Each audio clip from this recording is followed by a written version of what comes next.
We've had the privilege at this church of working at the grounds of Sanctum House, which is a special space in this world for people who have been rescued from the horrific experience of being trafficked as a human being. And so we're going to hear more about that from Edie. But I just wanted to say that I've been privileged to be at one of the plantings that have been led by our master gardener, Tim Miller over there. And he has created spaces and helped all of us create spaces that are idyllic and a gift and sort of paradise on earth. And I can't imagine giving that gift to human beings who have survived terror, who have dealt with a horrible hand, and are now believing that there's hope beyond what they've experienced. Now, we learned about Sanctum House first from when Father Bill was visited by Edie. and as you're going to learn as you spend time with Edie today, she is a force of nature. So Father Bill gets visited by lots of people who are interested in doing lots of things with him. But Edie's insistence that this was good for all of us to do really, really challenged us and basically captured us. So I wanted to tell you a little bit about Edie. She is a native-born Detroiter. She's been here all of her life. She was a special ed teacher for many, many years, and now she's a realtor at Max Brook Realtors in Birmingham. So you might recognize her from that. But in 2011, she went through a special course for people who are interested in sort of learning how to be entrepreneurs and making a difference. And she had a dream. She wanted to create this hallowed space. And in 2013, God and Edie made the dream come true. So I'm going to stop talking because what Edie says is way more important and interesting than what I have to say. But with sheer delight and immense thanks, I present to you Edie Franklin.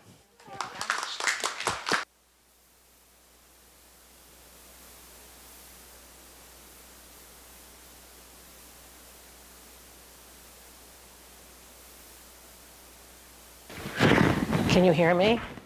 Hear me cough too. Okay, so now I can't touch my chest because I'll make terrible noises.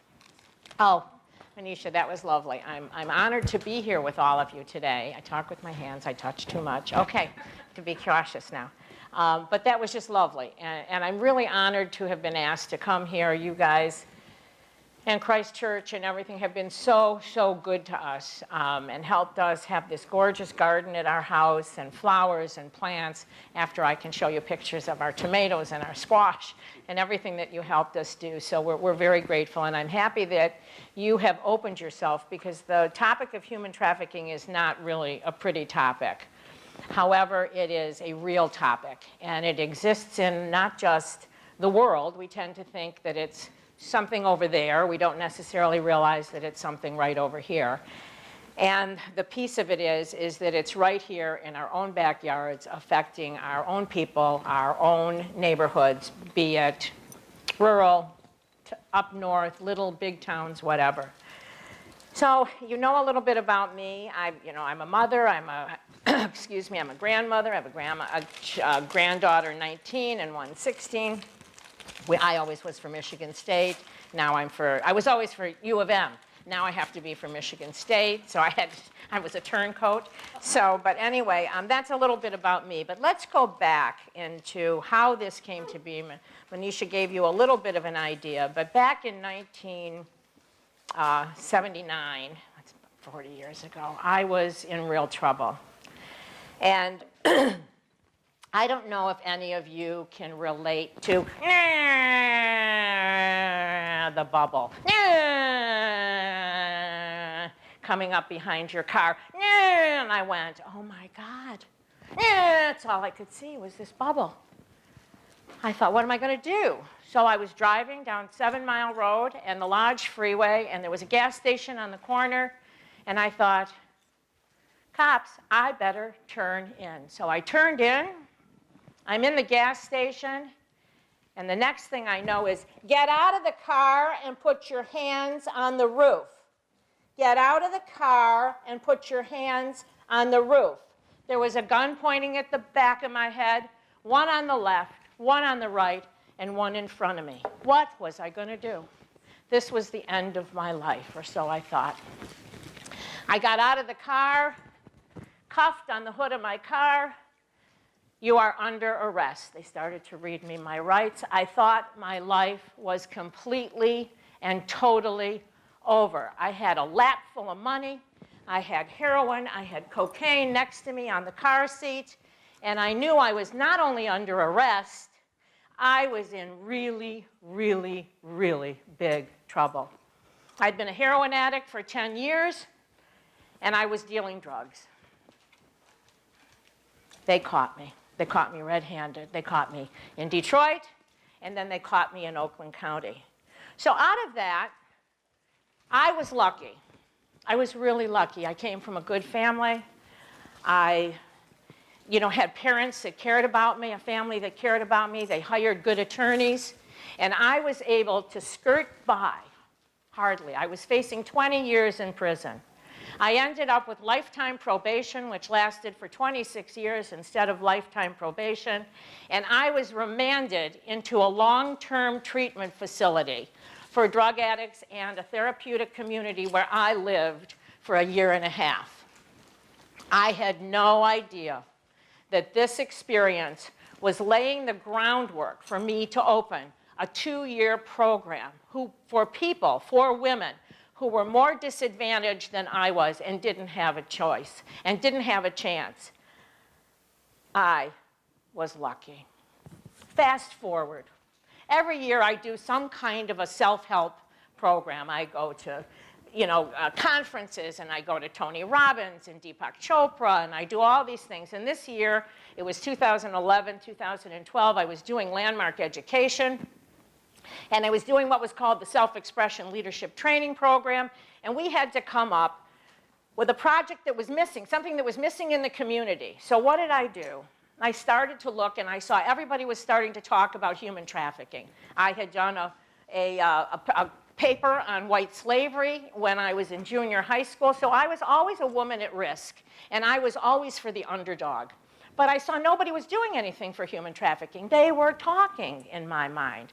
Everybody was talking about what had to be done. First, they were realizing that it was in existence, and now I didn't see what was really happening for the survivors once they were rescued and needed some help. So I went on a journey. I started learning about human trafficking. I started to study. I'm a forever student. I started to go to the trafficking task force. I started to go to conferences. I started to meet people, shake hands. What are we going to do? What's needed? I joined the task force, the Human Trafficking Task Force, Michigan Human Trafficking Task Force. I'm on the board of that now, the Oakland County Task Force. I started to do all the things I needed to do so that I could, in fact, start what I thought was going to be the best 2-year long-term treatment facility for adult women survivors of human trafficking in the country. So it took us 6 years, actually, to get to the point of where we could actually open the house. We got our 501c3 in 2015, and we were really lucky enough that 1.5 years ago, almost 2 years, it'll be in February, we have opened the house and can serve now up to 12 women. So we're really, really grateful to do that.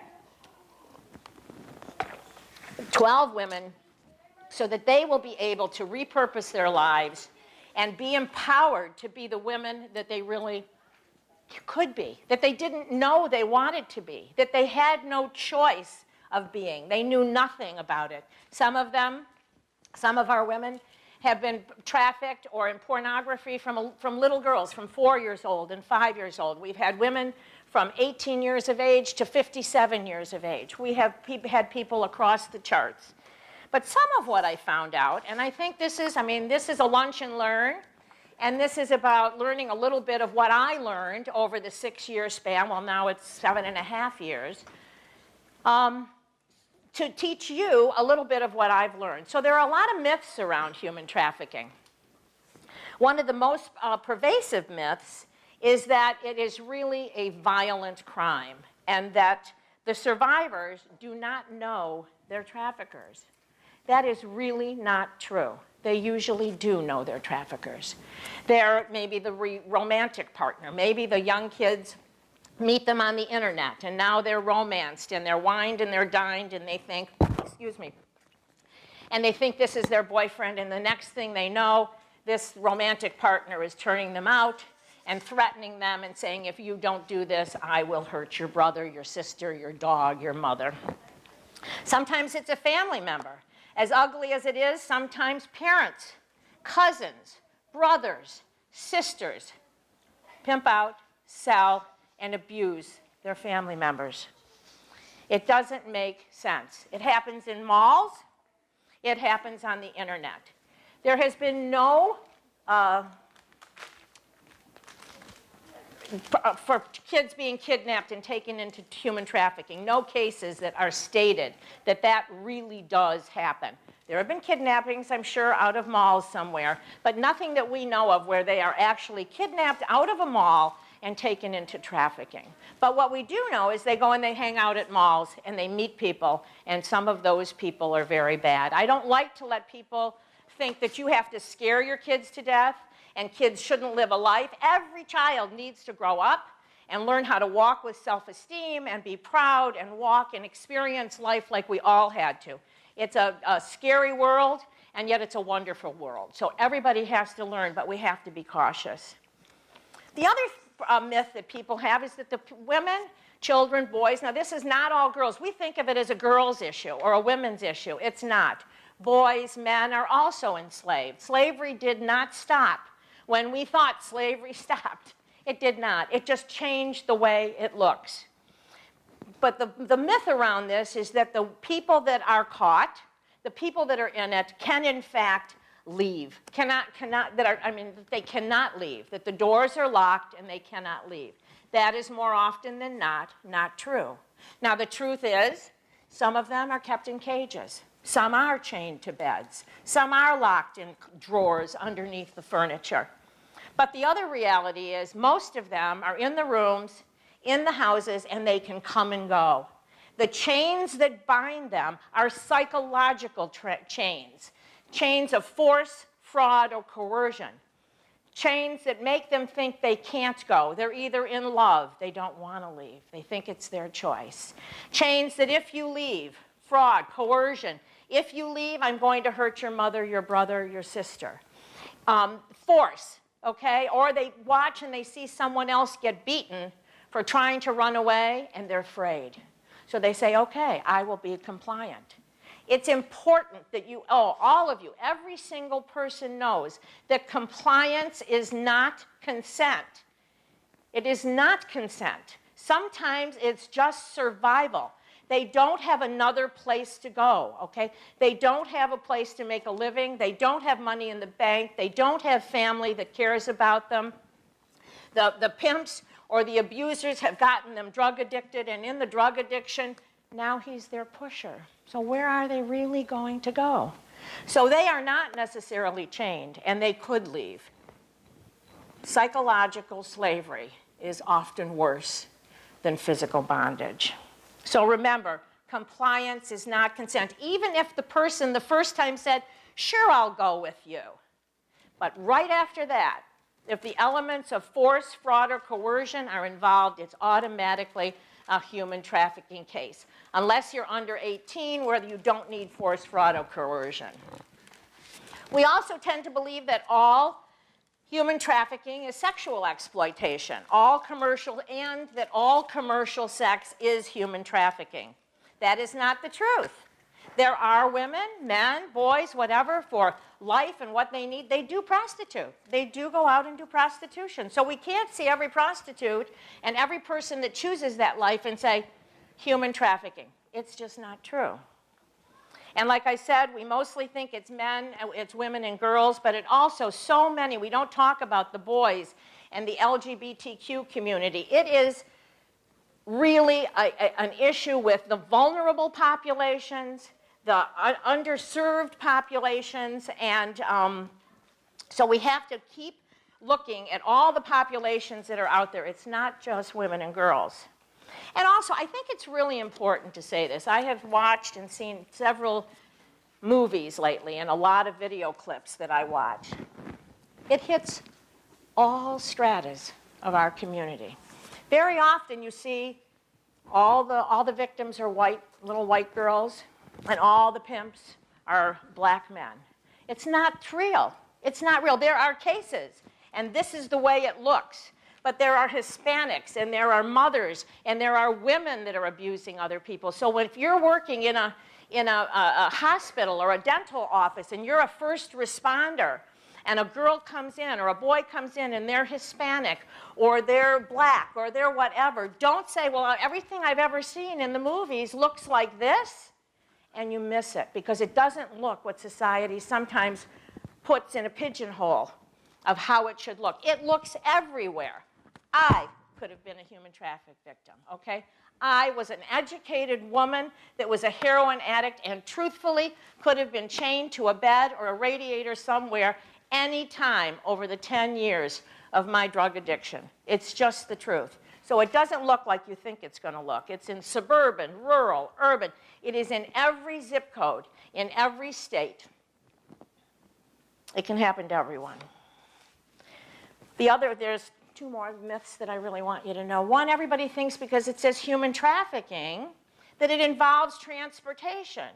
It does not have to be transportation. It can be transportation. Often they take the victims and they move them from one state to the other state or from this city to that city.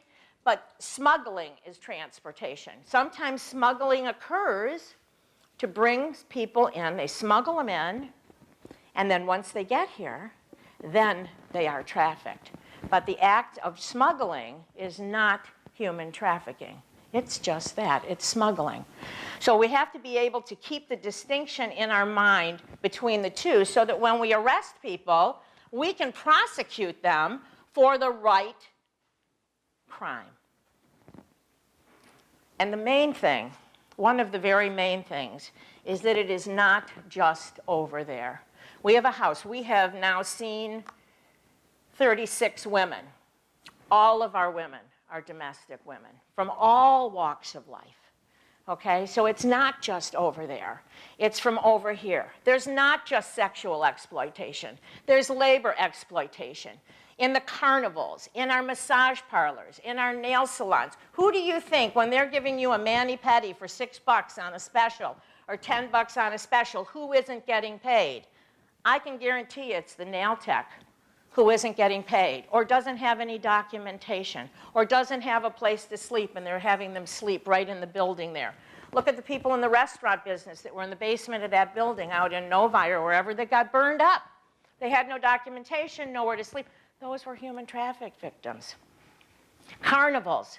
Sometimes the people that come down your street and sell books. The young kids that are beggars. It's generational trafficking.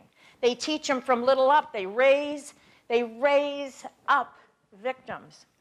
Construction workers, sales crews. So we have to keep our minds, Michigan, huge for farmers. We have a big farm industry. Keep our eyes open for the farm industry because they're brought in, they're kept in camps, they're not let out. They're brought over here, fraud. They're brought over here, you're going to get a job, you're going to get paid. Then they get here. Does not happen. They take away their ID, often if they're foreigners, but they take away ID. They lock them up in trailers, and they sleep, in terrible, terrible squalor, and they go every day and work 16, 18-hour days for no money. So it's important to really look beneath the surface. And when you look beneath the surface, you will be able to see it in your everyday life. But be vigilant in seeing what is not visible. There's a a website called slaveryfootprint.org. You can do slaveryfootprint.org and see how many slaves actually work for each and every one of us. Because we all contribute, knowingly or unknowingly.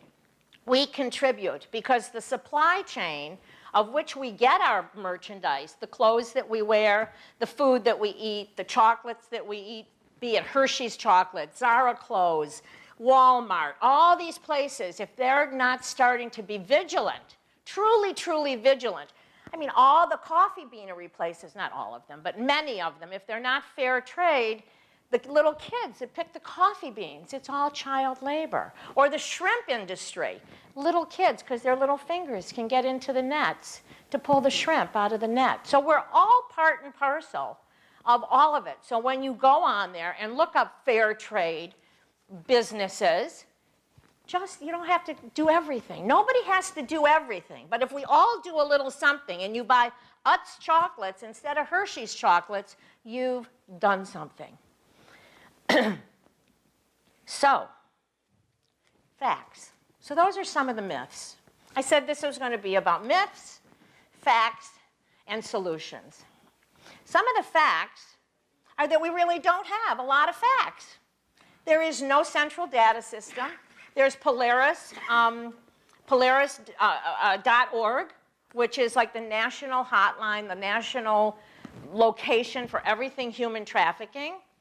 But they don't carry and count statistics. They know how many calls come in, what the increase is in Michigan.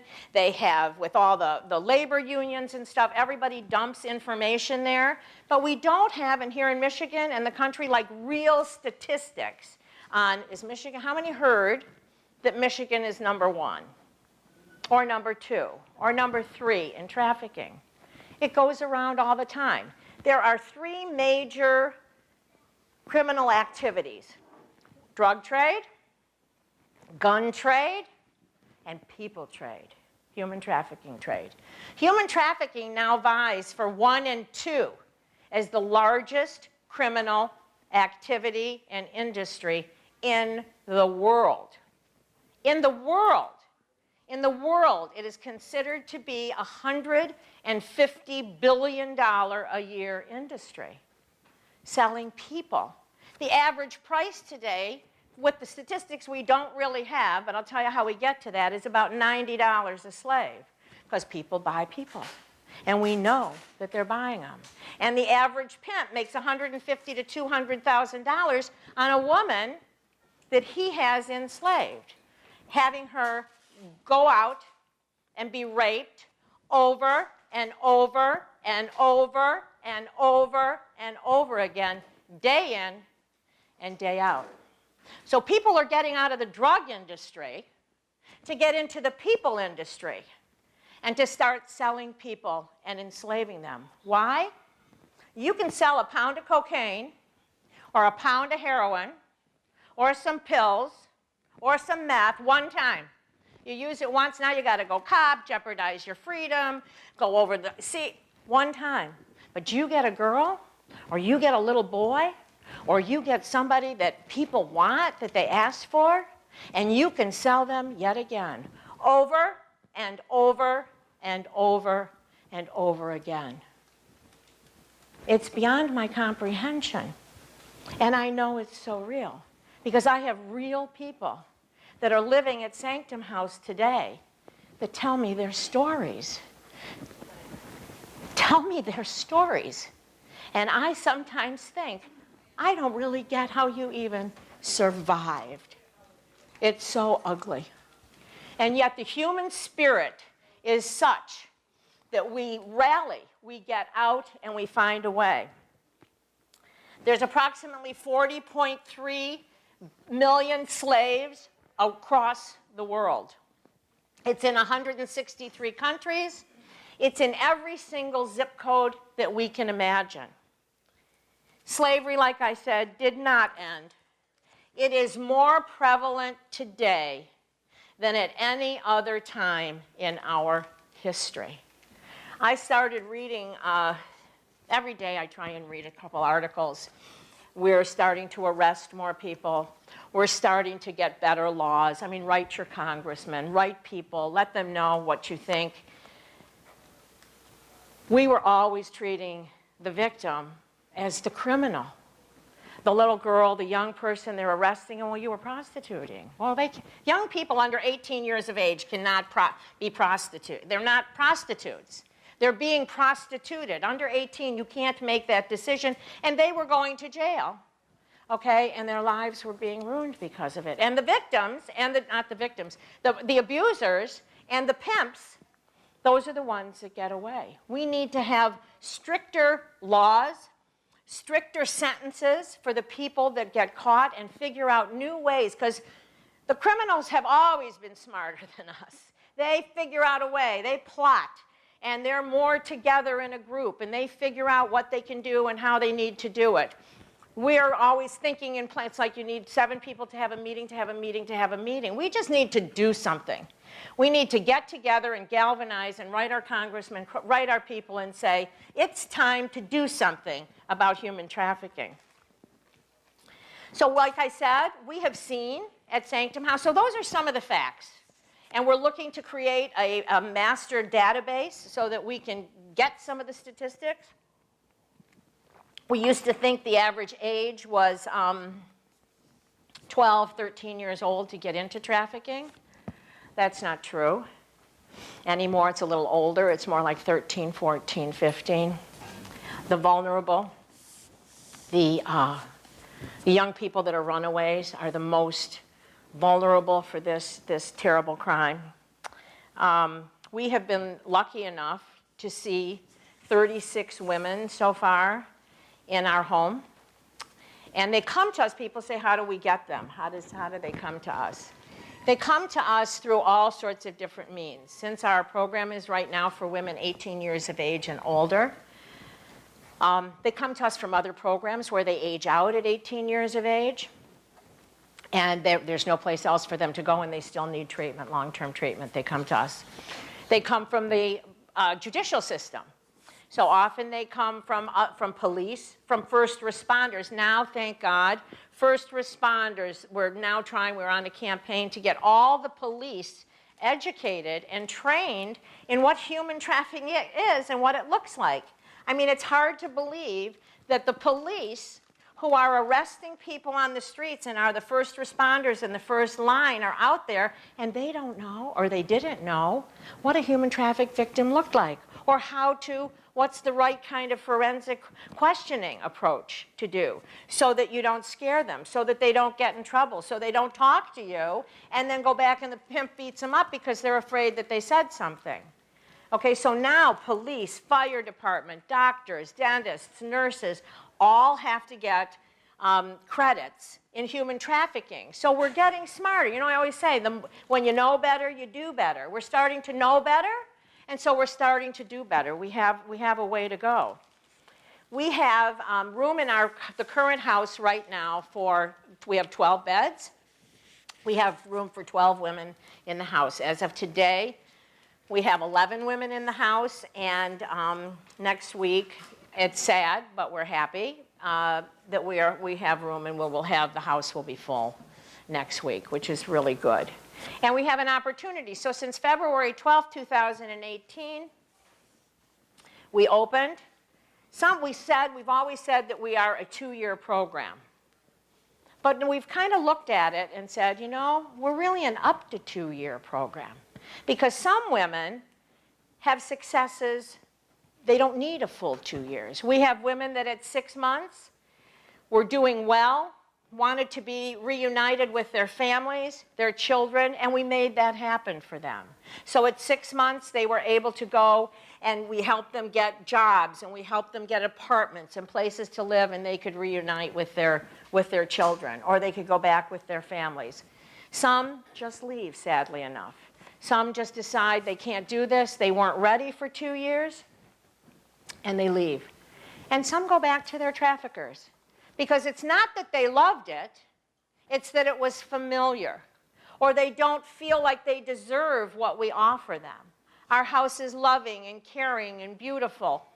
And we spend time, and I'm going to show you a video in a little bit so you get a feel for what we actually do. But they're not ready for it. But some people are, and some people it just doesn't take the whole time. So the good news is that it's us. It's me, my phenomenal team. You know, we have our phenomenal team, you know, of an executive director, and you'll meet her, and our case manager, and our program manager, and all the volunteers that work for us. And gosh, you all know, because you're all volunteers, or some of you in here, and some in the church upstairs, or wherever it is, you know. But what we do is when a woman comes in, the first thing we do is address their physical issues. These women have not been to a doctor, unless it's maybe quick in the emergency room. They haven't been to a dentist. They haven't been to an eye doctor. They haven't been to a gynecologist. They haven't been to any of these doctors, and we afford them all of that when they come in. They get a complete physical workup. Most of them need dental work. Some of them have lots of physical ailments. And sometimes when they come in, because they get 2 weeks just to kind of relax, when they come in and they have that downtime, oh, this hurts, because they were drugged. They didn't know that they had something growing here, or they had this there. They didn't have the time. They didn't have the ability to rest long enough to even know that they were sick. Because sick or well, if you have a quota, that's what you do. And if you don't get your quota, you can get beat up. Or they hold food. They withhold food. They don't feed you. They lock you in a cage. They do all sorts of terrible things so that you get that quota. But with us, they come, they relax, and we offer them that. So they do that. We get a psychological. They get to a psychiatrist. If they need medication, they get on the proper medication and the meds that they might need. They get a social worker and a case manager to work up what they want to do. We are trauma-informed and client-centered, and we work with the dual diagnosis of trauma and drug addiction. At first, even though I've been an addict, I'm now in recovery for 31 years, and I know addiction, but it's like we were getting women that were relapsing. They were doing trauma care, and the next thing we knew, they were relapsing. Why? Because they don't have the wellness tools. They don't know. They didn't know exactly what to do with those feelings. So now we have a staff that is trained in trauma care and drug addiction, so that you deal with the trauma first, the drug addiction. No, you walk a very fine line and you deal with both. We have a trauma therapist that comes in that works with the women to teach them what their brain goes through so they understand the trauma in their own brains. We also have that same woman works with our staff, so that every Monday might be every other Monday, but well, it doesn't matter. She comes in, okay, and she works with our staff, and we explain things that have been going on, and she helps train us so that we are on top of our game as far as trauma care and treatment. Our goal is to do no harm. Listen, we're people. Everybody makes some kind of a mistake someplace. Something comes out of your mouth. You go, oh, I wish I hadn't have said that. But you know what? Everybody does their best, and we stay trained, and we go to conferences, and we learn constantly, so that we can maintain our being the best that we want to be. We deal with their emotional. They get therapy 3 times a week. They get education, an opportunity for education. We have one gal that's in college right now, so she's all excited. We have another one that is getting her GED. We have 2 that are working. A 3rd one is looking to get a job. So we give them all that opportunity. I mean, some of them come in with warrants. We give them legal assistance. Some don't have ID. It's very hard to get in anywhere without ID, without a name, without social security card. So we work on getting all of those things for them. So we do the educational needs for them, and often trade schools, whatever they want. Whatever they want for themselves, we make available. Either by people donate. Some people gave us, money for OCC. That's how we're in OCC. The student body put money aside for us to get credits. Somebody else is offering to pay us for the GED, or training, skills training. People just train. And then lastly, we do a spiritual. We're not faith-based, so we address everyone, Christian, Muslim, Jewish, Catholic. We don't care. Whatever you want is what we do. The one thing we demand, which we don't say we demand it because it's not trauma-informed, it's highly suggested, but they do NA and AA meetings and 12-step programs, and we started a program called Human Trafficking Anonymous, HTA, which is a program, a 12-step program that is specifically for human traffic survivors, because survivors can talk to survivors better than you or I can. So it's a peer program to teach them, and it feeds directly into the trauma-based human trafficking experience. So they go to church on Sunday, we go to masses, classes, whatever they want to do during the week.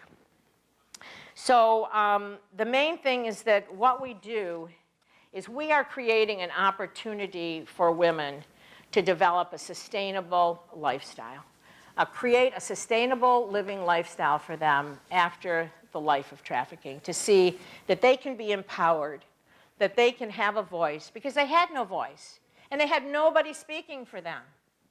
Nobody spoke for them. And we have an opportunity to do that for women that we love and that we care for, and we know deserve it. Walking down the street or being in school at another time, at another point in life, you'd have never known any difference. Who she was, or what she did. She just got a bad break.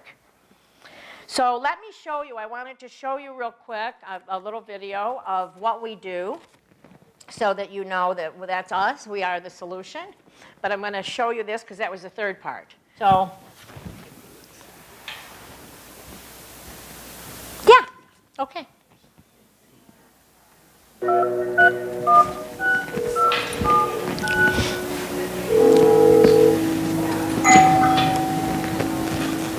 Welcome to Sanctum House. I'm glad you're here. You know that you've taken a lot of steps to get here. We're going to do everything we can to help you on your journey. We have great staff. We have great therapists to work with you. And we have a lot of support. Sanctum House is a sanctuary for women who have been involved in human trafficking to come and be safe and get their self back. The fact that this house is just opening and was so excited because it was going to stop women that maybe came out of rehab or shelter and they could go someplace and they weren't put in the same situations or the same places that they were getting high or being prostituted or being trafficked. A lot of people think human trafficking is coming from a third world country and you're kidnapped and brought here from Mexico or wherever. But there's a lot that goes into human trafficking that people don't realize. I didn't even realize I was being trafficked at first. I thought because I had went to some of the guys by choice, I almost felt like it was my fault, but they coerce you with drugs and they promise you a life that you're never going to get. It's not easy to face trauma no matter what the trauma is. It's outrageous trauma and they're going through it. They're going through it and coming out the other side. I mean, I always say, the only way out is through. And they're doing it and they're willing to do it, because they can see that there's light at the end of the tunnel. We're one of the first programs in southeastern Michigan that is in residence for women, and to show that we are doing a better job on the front end and outreach and getting women out of this lifestyle and pulling them off the streets and out of these brothels and out of these situations. We're getting a lot better with that. The problem is when we do that, we have nowhere for them to go. So Sanctum House remaining open is vital because we need to continue to be a place of refuge where women can come and get their independence back, get their power back, take their lives back, and go on to live the lives that they've dreamed and imagined for themselves. When I started inquiring about a place like this was the only one that I found in the state of Michigan, and there was not much out there. This was about it. A lot of people don't know about human trafficking, so they're not equipped to deal with it. And everything about this place is equipped for that. They teach you how to build your life over again. There are not a lot of houses out there that are as equipped and qualified and full of the kind of love that we have. I know who we are, and I know the women that we serve. Now when they look at me and say, I don't know what I would have done if you you weren't here when I needed you. I don't know where I would have been. When I got to Sanctum House, it was almost too good to be true. I remember walking through the house and I was like, this is unreal. The home is beautiful. The love is constant. Each bed here offers a woman the opportunity to leave a life behind that she was taught that she wasn't worth anything. And they begin to believe it. They don't deserve love. They don't deserve a safe place. So every bed here offers a woman the chance to learn what it's like to feel safe. That people are here to help them. And there's nothing that they need to give back. We have therapy 3 times a week. We have exercise class. Then we have women that are survivors that come in and have food with us. So we're constantly busy. Even just basic things like cooking. We make a menu together. Just simple things like going grocery shopping and making your grocery list and things that a lot of us haven't done in a long time, if ever.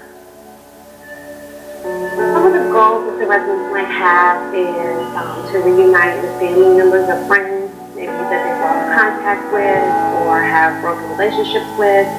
So we'll work on that. Some of the residents may want to reconnect with children. That's also a process that we work on. It's a program that's duplicatable anywhere in the country, be it rural, suburban, in the city. It doesn't matter. We will be able to house women that want to escape, want to get out of the life, and know that they have a safe place that will in fact help them transform from what they were doing to what they want to do. My life has changed. I am not the person that walked in Sanctum House doors. Sanctum House was the best decision today for me. ED's mission is to help human trafficking victims and help them heal. Some ways that I've been involved in helping Sanctum House is having their first residents volunteer at the store. And then other ways that I help, I hold monthly craft nights. And there's so many people out there that would like to do something, and this is something people can do. They can come and make a craft and have fun. And then they get to meet some of the residents of Sanctum House, hear their story and get inspired, and many of them come back every month. It's my pleasure to help them, and it's just so fun to be with women that are just so passionate about helping. The 88 and Alexander Foundation learned about and became involved with Sanctum House through our founder, Art Van Alexander. And when he learned of the incredible underserved need that exists for survivors of human trafficking, he was just incredibly moved. We were so proud to be among the very first supporters. We believed in their mission and what they could accomplish. It's a natural fit between the Sisters of Mercy and Sanctum House. Sister Charlotte found our house. So we are forever grateful. Sanctum House was born out of a dream. Sisters of Mercy were born out of a dream to help women. This was something that we were aware of locally and nationally. There was a huge need for a shelter for adult women. There was legislation that was being passed. Things were happening to benefit victims of human trafficking. But there weren't the shelters available. And by being a part of the task force, we would hear from the law enforcement members. We went, we did the bust, we had nowhere to take the victims. What Edie was doing, it was clear, it was so important. It had to be done. And My dream for the women that come through Sanctum House is that they will be able to have a healthy life that they're happy with. They're able to see how much they're worth because we see it every day. For them to know how important they are because they're just as important as anybody else. Well, fast forward to when our first group of women graduate. It will be a remarkable day for them and for us. We'll have helped them find permanent housing. They'll be employed. They'll be financially self-sufficient. They'll own themselves, they'll own their lives, and they'll always be a member of our family. They'll always come back to help those that come behind them. We commit our lives to this. We'll keep doing it, but the ongoing support is necessary, but we are committed. And when we tell them that we're going to be here, they will be here. We're moving forward, and the vision is to get this to 2 years, so that we have one full cycle of success. And then once we have that one full cycle of success, then the vision always has been, and now even more so, is to see one house at a time in rural areas and suburban areas and farm areas, because this crime is everywhere. This crime is not just in poverty areas, and it's not just in fancy areas. And if we can open little sanctum houses, big sanctum houses all over the country, we will be doing it, because beds are needed everywhere.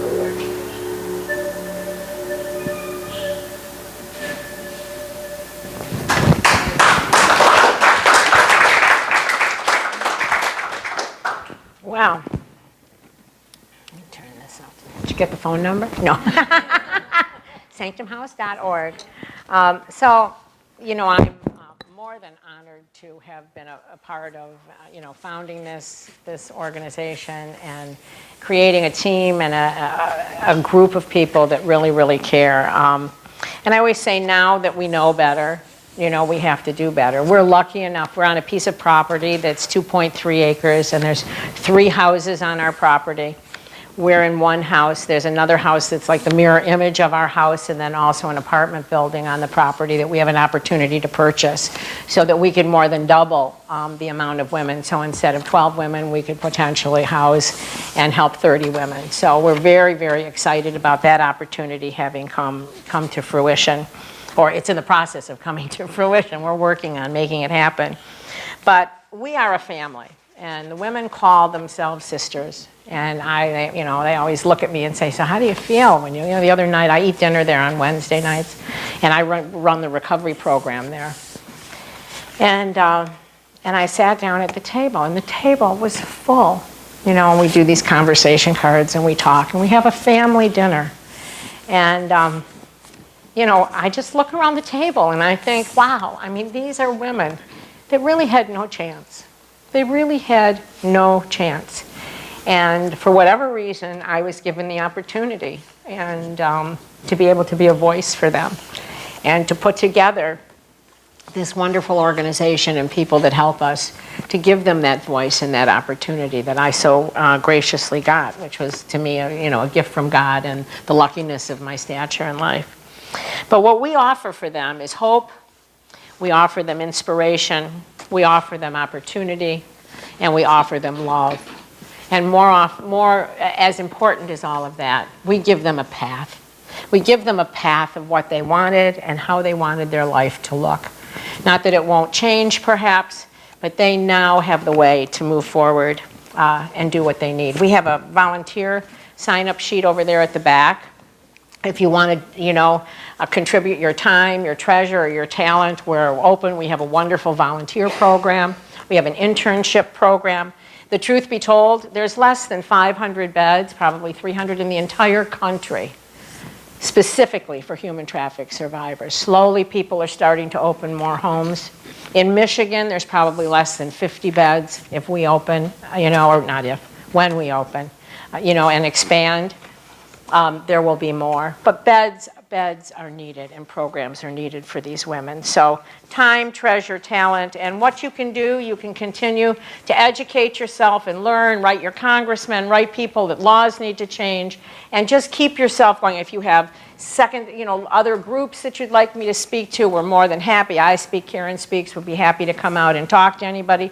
There's some literature over there, 12, 12, and 12, 12 things you can do in 12 minutes, 12 seconds, 12 days, or 12 whatever, so that you can get involved. And I know I've been talking at you or with you or whatever, but now if you'd like to ask any questions, I'd be happy to answer whatever you have. So this way I will let you know what you want to know, not just what I decided you should know. Yes? I'd like to know about other categories that you talked about, classifications of people, that is boys, men, the LBGT community. Does anything similar exist for those particular groups? There's very, very little for boys, okay? Ruth Ellis House is expanding. Now, it's not just, that's for housing for LGBTQ community, and they're expanding their housing. It's not necessarily just, there's a lot of survival sex that goes on in the LGBTQ community as well as human trafficking. So there is a program there, and they're expanding. There are programs for girls, adolescents, Vista Maria, and there's some other programs that do girls and stuff under 18 years of age. So it takes care of that. And there are a couple programs. There is a program in Grand Rapids that has 5 beds. There's a house in Pontiac that has 5 beds. So there's, we're starting to grow more people and that's for adult women. But there's very little. There's very, very little. Lastly, would you state that statistic again? What is Michigan's position in the human trafficking world?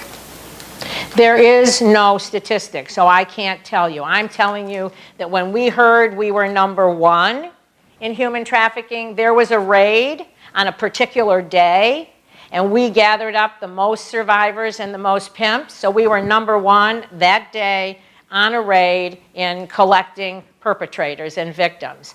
We do not have any accurate way to get statistics. We are working on it constantly for police to report. And see, what happens is they go and they arrest somebody, and instead of getting them on trafficking, they get them on pandering or prostitution or tax evasion because the victims are afraid to prosecute. That's also an issue.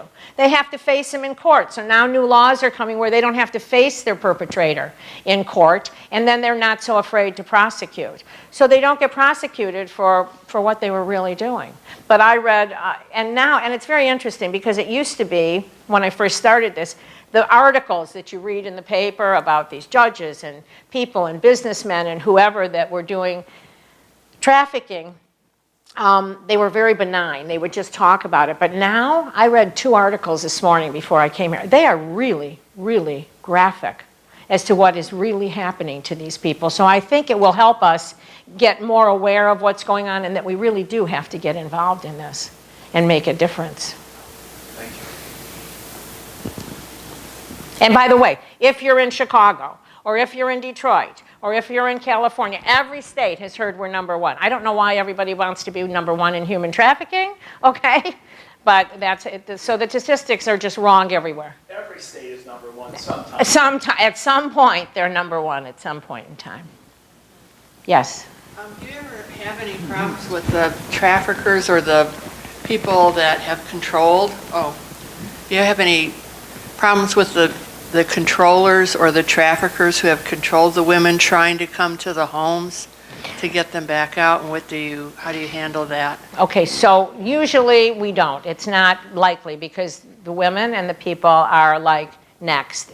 We have cameras all around our house so that we have a very great security system.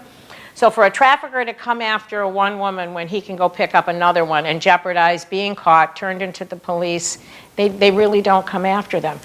If they think they're going to prosecute, now we had somebody come from out of state.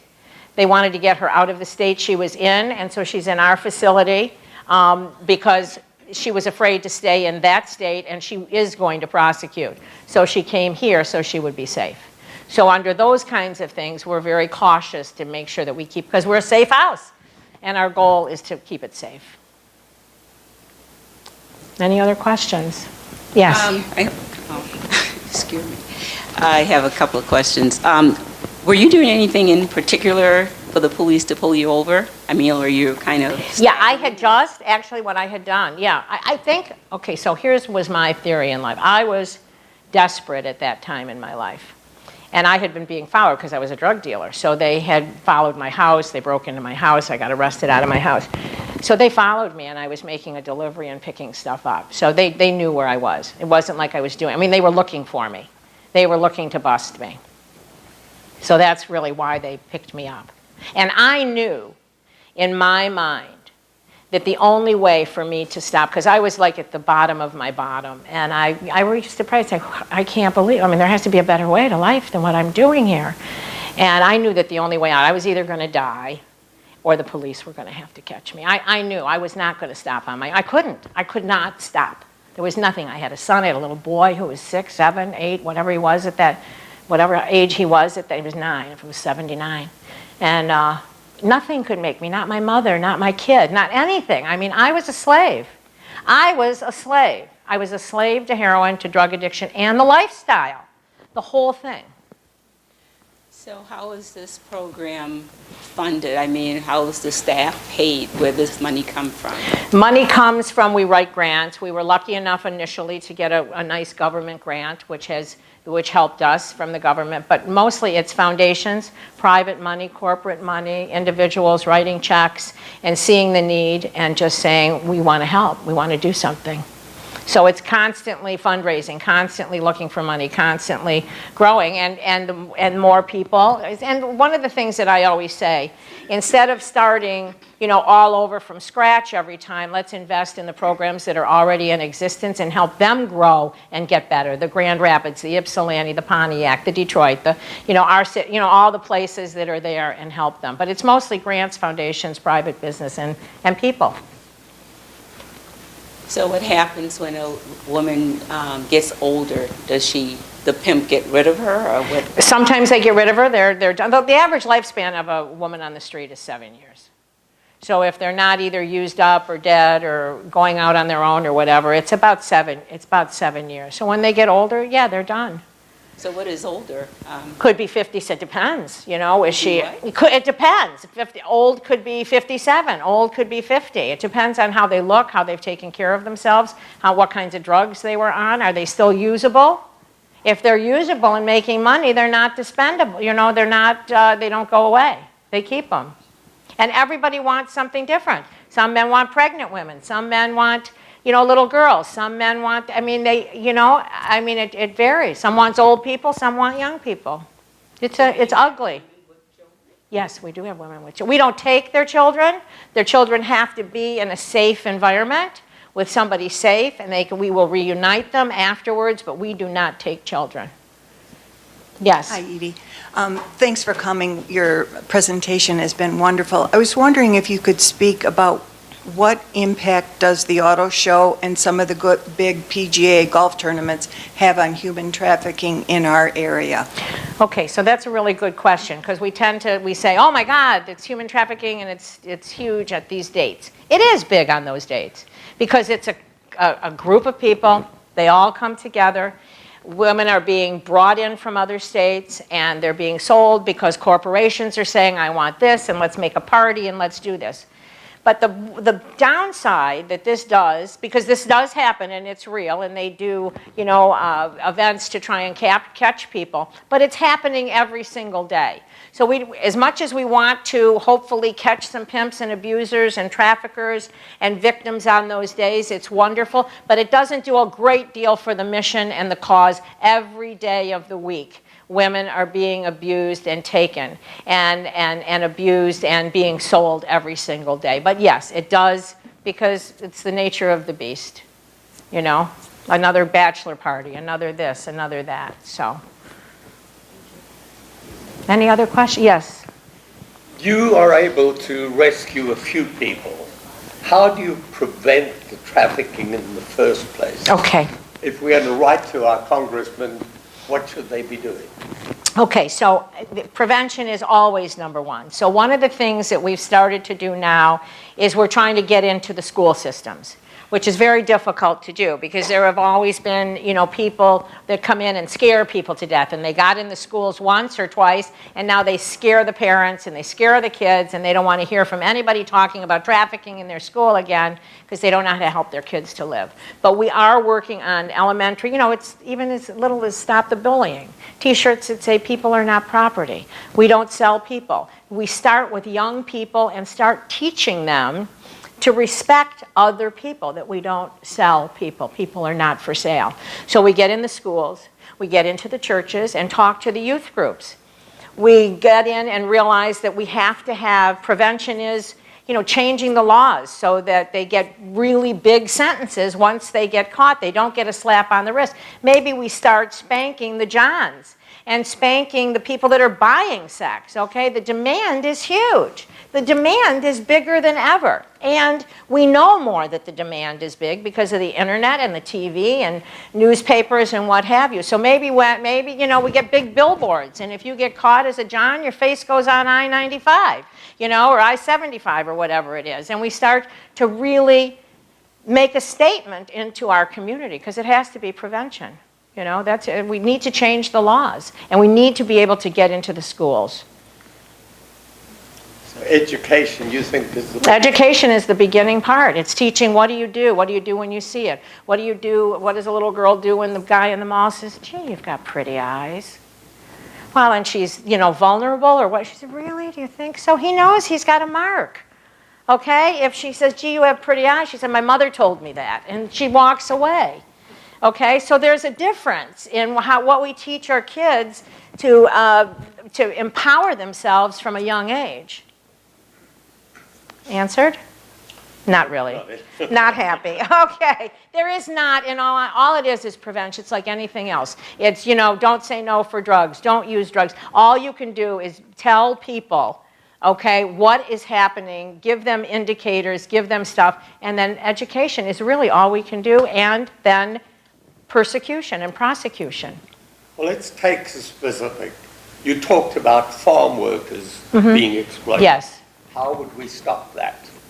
So we have to go, and so one of the things that we're doing at the task force level is we're creating vetting committees to go out and vet farm people that are hiring and bringing in farm workers. So when you go in and you interview there or go there, and then somebody has to go in and arrest the people if it looks like. The problem is the trafficked victims are afraid to report. Okay, so let's say I was brought over and I'm sending money back home to my family in Thailand or China or wherever it is. I'm a hero to my family, but if I tell my family that now I'm being trafficked and I have nothing to do, now I become a disgrace to my family and I can never go home. So it's very difficult right now to prosecute things, but we can go in and see there have been many, arrests in different, manufacturing places and farm workers, and now they're investigating the chicken farms and all of that kind of stuff. So they're starting to do it. This is so new, okay, that people are just learning what to do and how to do it, but you go in and you arrest the people. That's what you do. You do inspections and say, wow, this doesn't look right, but people are afraid. So it has to change. We have to change people's brains to be willing. Yes? I'm so grateful for you, Edie. I think I've been thinking of several stories that I've heard from people, and realizing that actually we don't want to know that we actually know people who are going through trafficking, and it's all very, very insidious to me. I always did think that it was an issue of bondage. I thought it was, violence, the gun, threats and stuff, and the scary things. It's not that. It is psychological. And I recall a story of a person who I knew in the past, who was getting involved in drugs and getting involved, this is a teenager in high school, getting involved in drugs and getting involved with a boyfriend, and the boyfriend introduced her to other friends, and so it began. Mm-hmm. And it breaks my heart to think about that. I didn't put that together. Mm-hmm. Now you know better, so. Yeah, now I know. And that's the difference. That's why education is so, so important. Yeah.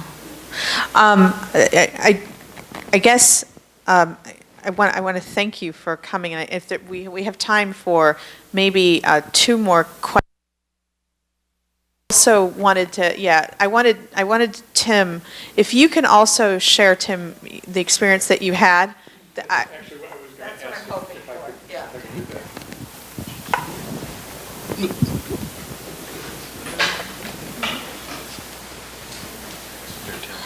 And before you say anything, I just want to say, on top of Manesh's, her statement is, the question is not to say to somebody, why didn't you leave?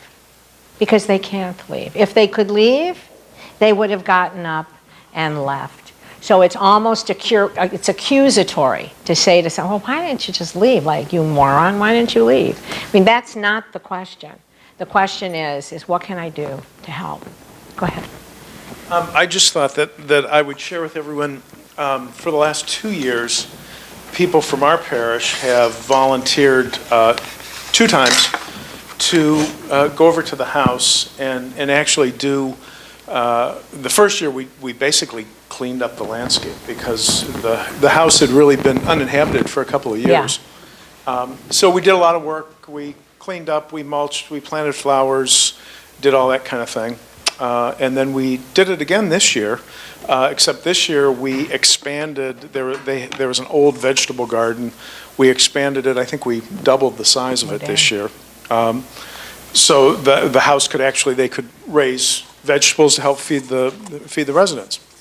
So that's a big thing that we've done here, and we've also, the Prayer Shawl Ministry has donated some money for them to get some furniture for outdoor living. They have a big patio that they had, nothing on.